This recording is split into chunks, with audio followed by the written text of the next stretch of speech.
Good evening, everyone. Hello. We actually made it at 7:15 this time. We're exactly on time. No delays. We have a lot to discuss. A good chunk to talk about. We're going to be unpacking today. Today's meeting kind of ties together. And I initially wasn't thinking that was going to happen. But when I started, looking at everything and putting it together, I was like, this is kind of very much a referendum on a few things. So just to give you a heads up, today we're going to unpack Joseph Robinette. I call him Robinette. Robinette's congressional address Wednesday night. We're also going to get into Tim Scott's rebuttal. And we're going to discuss the COVID-19 hate crimes bill as well. First of all, I want to say hello to everyone. Hi, Yolanda. Hi, Carmen. Sister McCoy in the DMV. Tonga, how you doing? Okay, you missed the speech, but you're here for the commentary. Absolutely. Hey, Candace. Jasmine, how's it going, my love? Barbara in Philly. Hi, Philly. And Christopher. What's going on, Christopher? How's it doing? And Teresa. So, I'm going to wait for just a tad bit more people to come in. And then we're going to get started because I don't want anyone to miss anything. But first, of course, hey, Natasha. Of course, we have to discuss this speech first. This address, okay? So, our president, Joseph Biden, who will be known as Robinette for the duration of this meeting, Robinette, addressed Congress last night. Now, overall, I like the speech.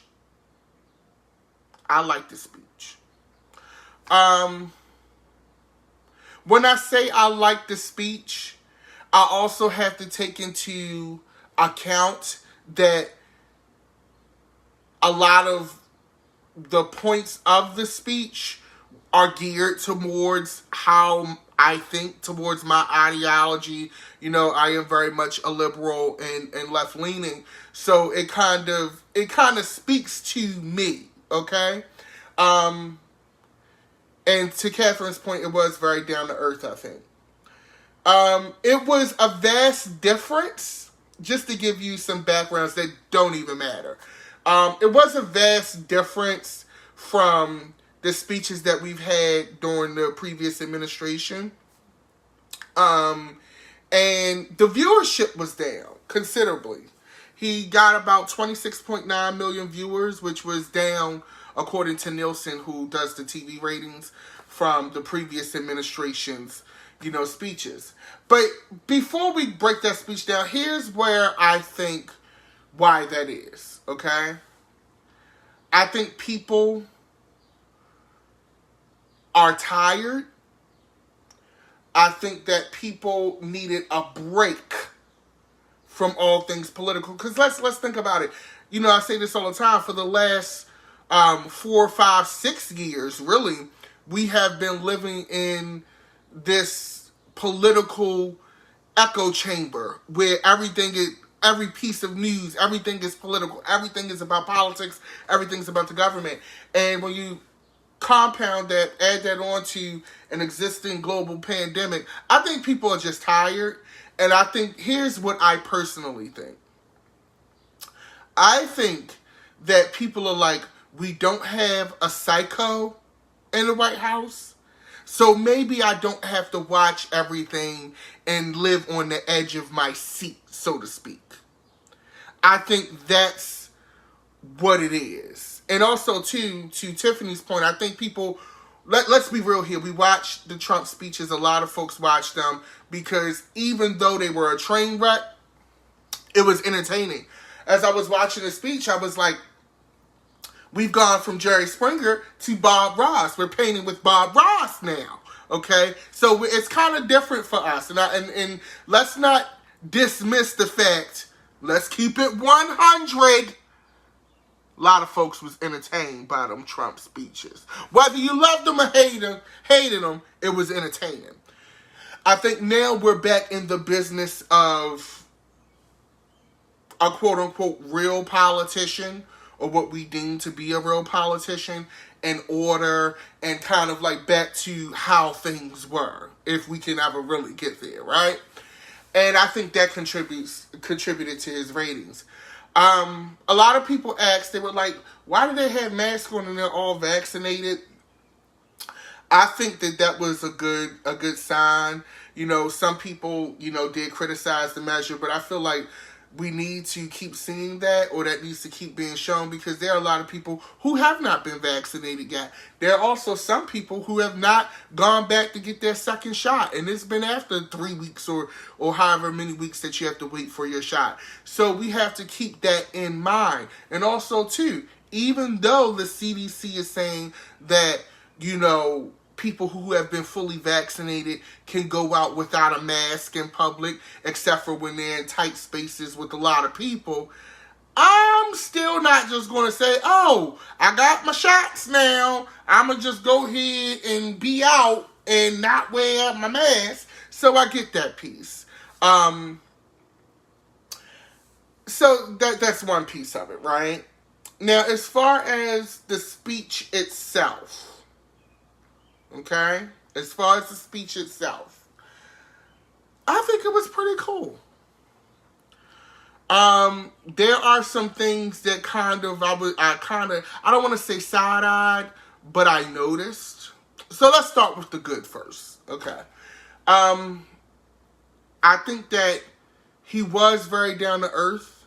I think he really tried to drive home the whole, we as a country, we the people, Democrats and Republicans. In his speech and vernacular, he definitely presented and used very unifying phrases, okay? Very unifying words to describe things.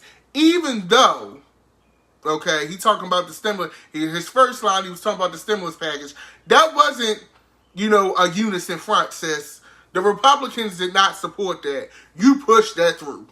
So that was not, bipartisan or a unified front. Even though you're trying to extend the olive branch and give them more credit than they deserve, that was not a unified front, sis. Okay? So that was interesting. And I think that was a good way to kind of extend the olive branch. I think, honestly, sometimes I love Biden's optimism, and I think that it's very needed. Sometimes I think it may come across as a little unrealistic.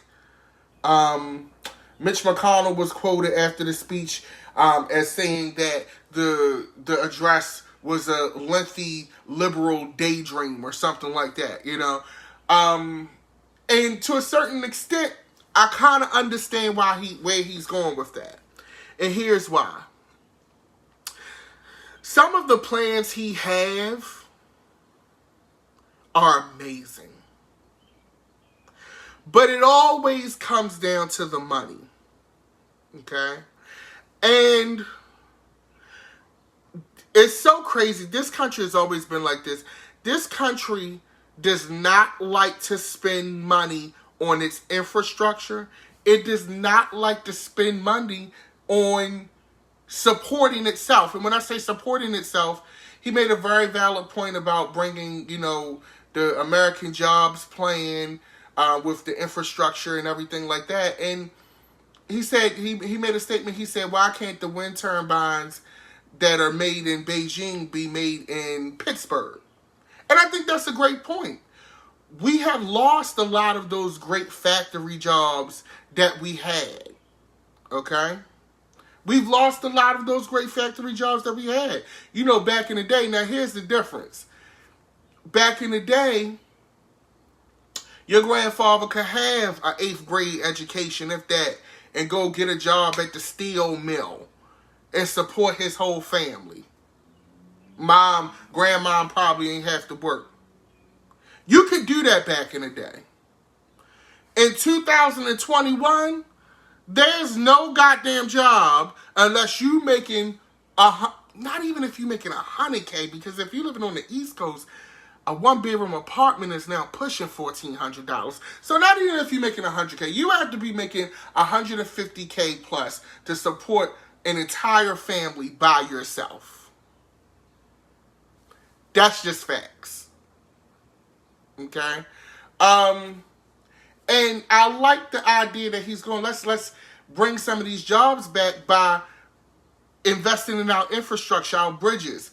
Like I said this several times, America, as far as technology and as far as infrastructure, roads, bridges, is trash. All you got to do is go on Netflix. It's a show about the world's 10 best bridges or 10 best streets and shit. They got a whole section for that shit.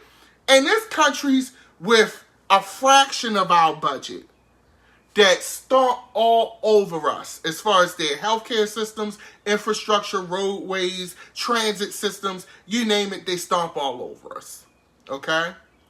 And I think that at the end of the day, now is the time.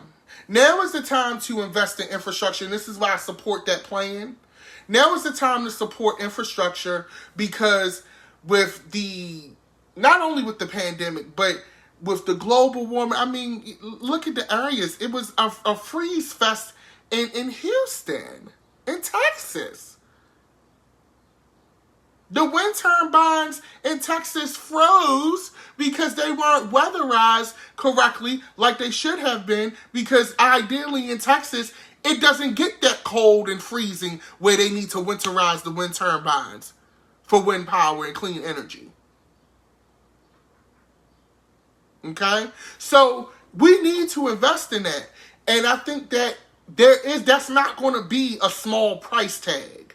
And that's where I get kind of baffled. And I'm going to do some research into government pricing, because we spend so much money on our military, which, don't get me wrong, we got to have a great military because we got too many fucking enemies. So we need to have all the stealth shit, all the latest weapons and shit. But at the same time, we spend a lot of money on things that I don't feel like we should be spending that much money on. Okay? And I feel like we have the money and the budget to do it. We just have to do it. Okay? And I think that that's one of the great things about the speech last night that he spoke to. Now, the problem with that, once again, you have folks on the other side of the aisle that's like, we're not giving you $6 trillion or $2 trillion, how many trillion dollars you want for this infrastructure plan. And you shouldn't really be surprised by that, because at the end of the day, these are the same people that were being accosted and they stormed Capitol Hill, had to go hide in bunkers. They came out and still did not vote the way that they needed to make sure that Trump could never run for office again. So that tells you that these people really don't care. Okay? Another thing that I really, really liked about the speech, we'll see if it actually happens. And this is why when Mitch McConnell called it a lengthy liberal daydream, he's actually fucking right. Even though he got a turkey neck and leather skin, Miss McConnell is kind of right. Because half of this shit ain't going to pass. Let's be real. Let's be real here. Okay? Let's be real here. Half of this shit is not going to pass. Hate to break it to you folks, but it's not. Why? Because it's a 50-50 Senate. And even though Mother Calm, Miss Harris, breaks the ties, you need at least 60 votes for the majority. It's just, it's a lot of this stuff is not even going to make it through. So while I love the idea and I love that he's presenting them, okay, the reality is a lot of this shit, we might get maybe a piece of it. But I think that infrastructure bill is key. Now, one thing that I noticed, and you might not have noticed, aside from Robinette, like I said last night, being able to smile without revealing them two missing teeth in the back. Because, you know, when you get a certain age, these teeth, you know, it'd be that side tooth and these teeth in the back. I even got the side tooth missing. It'd be that back tooth. But he mastered how to smile without showing that back tooth. You know, Robinette know what he doing. He experienced. But aside from that, the tax situation. Okay. The tax situation. I like the idea. Because as we know, I mean, look at your Amazons of the world. Look at all of these companies who don't pay nothing or very, very little. Okay. But let your ass not file returns for 3 years, bitch. And they ready to garnish your motherfucking check. You gotta call and make payment arrangements and shit and get a monthly installment out this bitch. Don't ask me how I know. It's none of your goddamn business. You gotta do all of that, okay? Alright? But these big corporations ain't paying shit. And then they say, well, we create jobs. You ever talked to a motherfucker that work in the Amazon warehouse? And ask them how much they get paid an hour? Yeah, you created jobs, but I spend half of it on bus fare, half of it on eating to survive, most of it to pay my goddamn rent. I have nothing. I'm not living. This isn't I think, and I'm getting ready to preach now. A wage and a living wage is two different things. A lot of people are getting a wage to survive, to continue to work for the machine. A living wage is where you can not only afford to survive, but you can afford to, in some form of fashion, thrive. And when I say thrive, not meaning that you're going to be able to start your own business, bitch, and live high on the hog. Let's be real here. But at least you may be able to enhance your life.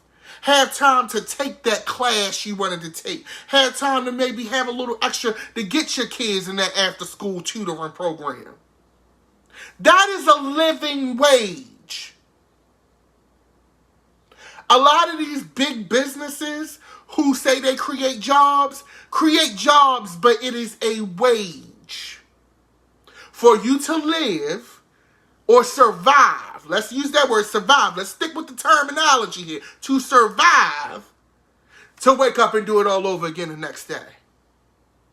That's what that is. That's the difference, my friends. So they're not giving you a living wage. Amazon is not giving a lot of its employees a living wage. Miss Walmart, though I love her fiercely, and I'm sorry, Mother Wall, I know she's trying it. I still go to Mother Wall. Mother Wall, the Waltons, bitch. By the way, did you know that Walmart sells electricity and gas to utilities? I bet you didn't know that, did you? Your local utility, your local electric company, some of them actually buys because people think that, oh, they create the electricity. No, that's not what happens, sis. They buy it from a market and they distribute it from different plants. Walmart actually sells that to utilities. Okay? And that blew my mind when I found that out. Okay? Now, with that being said, if these companies did pay their fair share, I guarantee you that we would see some improvements. And it would be a help. But they have to start paying it. Now, y'all know I live for Mother Nance. But this is how you can tell when bitches got money. When Joe Biden was talking about them tax fucking cuts and the taxes on the wealthy, over $400,000 a year, Mother Nance's ass was up clapping the whole speech. When he got to that part, that bitch didn't get up not one goddamn time. I dare you to go back and watch it. I dare you to go back and watch it. And when you watch it, you're going to fall the hell out, bitch. You're going to fall out. When he got to them taxes, and that's how you know all these motherfuckers is rich. Blue or red, Democrat or Republican, these bitches all got money. When he said that $400,000 a year, when he said that, Mother Nance did not get, she clapped. She gave you a cute clap, but Mother Nance ain't get the fuck up. Because she was like, wait a minute, bitch. You fucking with my purse now, the church's money, the coins. Okay? So that show you that all of these people have money. Now, one thing that I didn't like, that rubbed me kind of like, that was odd to me, was it took him quite some time to get to the George Floyd and race relations in the country. I think sometimes liberals, and more specifically like liberals, white liberals, have a tendency to gloss over race because they feel that they're not racist and, you know, they're helping and they're ally, that they are not required to address it. Okay? And that kind of rubbed me the wrong way. Okay? Now, that's going to take me to Miss Tim Scott, honey. Buck Rogers. You see them motherfucking teeth, bitch? That's giving Buck Rogers teeth, bitch. What Adele Gibbons say? That bitch look like he can bite an apple through a picket fence, bitch. He got some motherfucking chompers out this hoe, okay? That's all I'm saying. It's giving Rack City, bitch. Anyway, so Tim Scott, the only black Republican in the Senate, he does the rebuttal speech. Now, if you haven't learned by now, okay, if you haven't learned by now, they always have a rebuttal speech. Mother Nance and them was doing it, you know, the last 4 years, okay? Tim Scott, and not for nothing, you send out the one black Republican. I get why you did it. I get why you did it, okay? But you send out the one black Republican, all right, and he does the rebuttal speech. Now, Miss Tim, Mother Tim, Buck Rogers, he goes in on race, but not the way that you thought he was going to go in on race, bitch. Tim Scott. Now I'm gonna give him his tens on one thing. Tim Scott has been actively working and drafting bills for police reform. He has reached across the aisle, and this isn't just recently. He's been doing this for a while. His bill actually got shut down because they said it wasn't salvageable. And that was by Democrats alike. So, I'm going to give him his tens on that because he has been working on bills for police reform. But then, Mother Tim says that he doesn't believe that America is a racist country.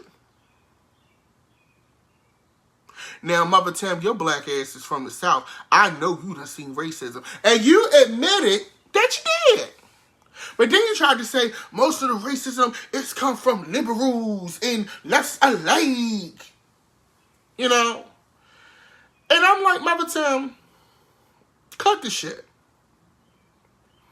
Also, Mother Tim, no matter how many bills you wrote, as a black man in America in this climate, you betrayed black America when you said that.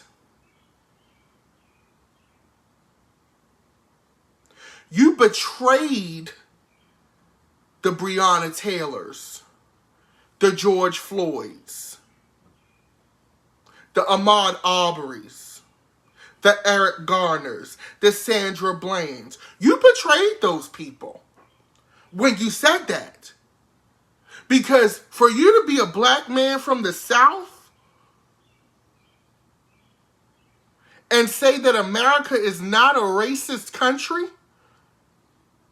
is blasphemous and a betrayal.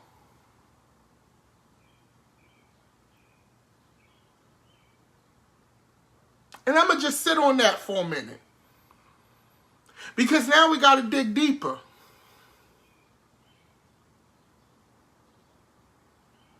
Okay? At the end of the day,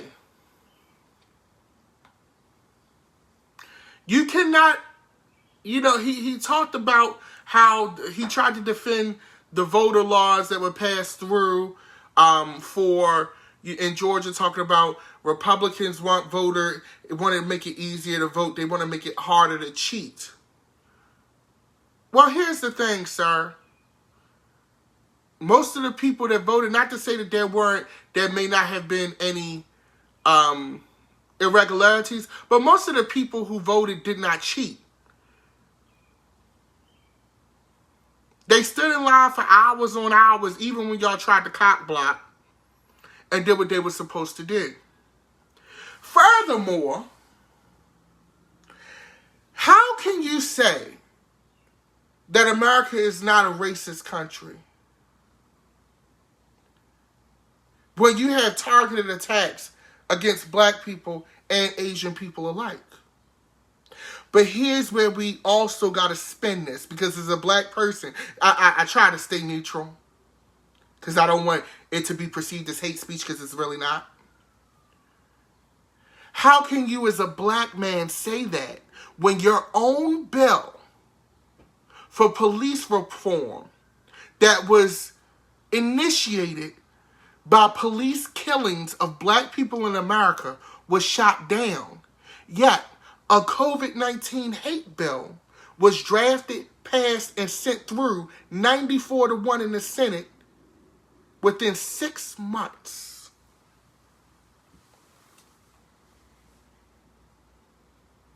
Due to Asian hate crimes. And I'm just putting that out there because it's the fucking truth. I may lose somebody tonight, but we have to lay it all out on the table. We got to lay it all out on the table, folks. And that is why black America, black people, I'm not going to say people of color. People of color is one thing, black people is another. Especially when it comes to policing and fair treatment by law. Your own bill is getting the runaround. Yet the COVID-19 hate crime bill sent it right through.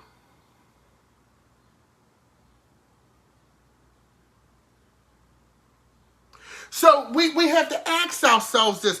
Is it that, and as a black person, I didn't have to say, after seeing that, is it that you just don't like us? Or is it that you just don't respect us? Or is it a little bit of both?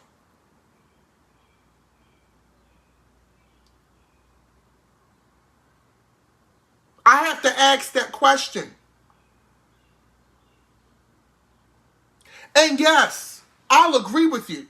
He said one thing, I'll agree with him. Race is used as a political weapon. It is, on both sides of the fence. I'll give him that. I totally wholeheartedly agree with that. But that COVID-19 bill was not politicized as a weapon. Only one idiot didn't vote for it, and that was Josh Hawley. And then when he gave the reason why he did it, part of the reason made me think about the book 1984.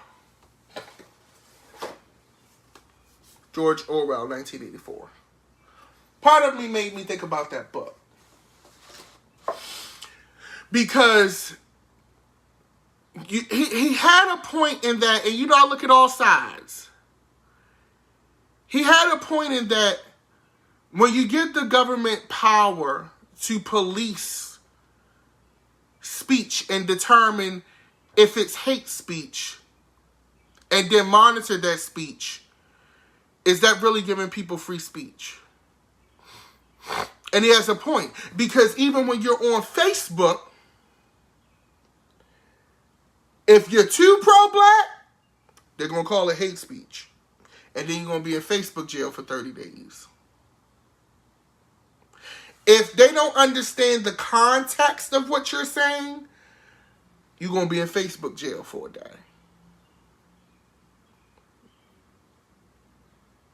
So, there's a point to be made. There are points here, and that's why I firmly, I don't block out people who I disagree with. I've never been that person. I always want to hear what everybody's thinking.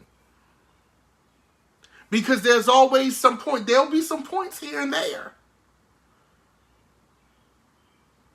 Okay? So, another thing is, Miss Scott, Buck Rogers, is said to be a possible 2024 presidential candidate. Sir, look, stranger things have happened, but I don't see it, niece. It's giving chop. It's giving chop. I don't see it. Okay? I don't see it. Because for you to win, if we just break it down purely by numbers, I think black people are something like 13% of the total population of this country. Somewhere around there. Don't quote me, though.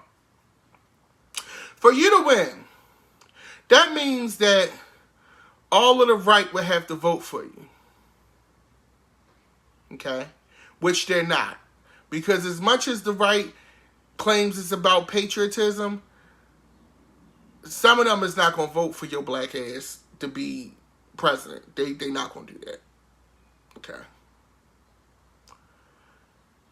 And I'm going to be honest with you, some of them people on the right wouldn't vote for him because he's too black.